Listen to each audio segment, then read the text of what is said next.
हा यावेळेला क्रिसमस ना बुधवारी येतोय. तुला काय वाटतं, सॅन्टा भारतात येत असेल?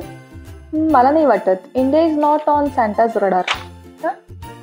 एक तर आपल्याकडे सगळ्या बिल्डिंग्स आहेत आणि त्या परदेशातल्या घरांसारखं आपल्या घरांवर अशा एवढ्या मोठ्या मोठ्या चिमणीज नाही. तो येणार कुठून, गिफ्ट टाकणार कुठून? आणि हो, भारतात एवढे खड्डे आहेत ना, Santa won't have the stomach for bumpy rides.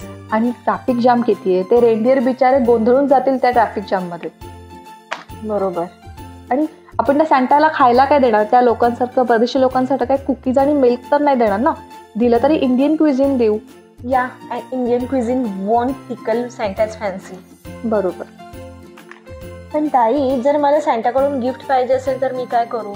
तर काय नाही, तुला युरोपियन कंट्रीजला जावं लागेल. त्यापेक्षा एक काम कर, तुला जे गिफ्ट पाहिजे असेल ते मला सांग, कारण की त्याचा खर्च कमी होईल युरोपियन कंट्रीजच्या प्रवासाच्या खर्चापेक्षा.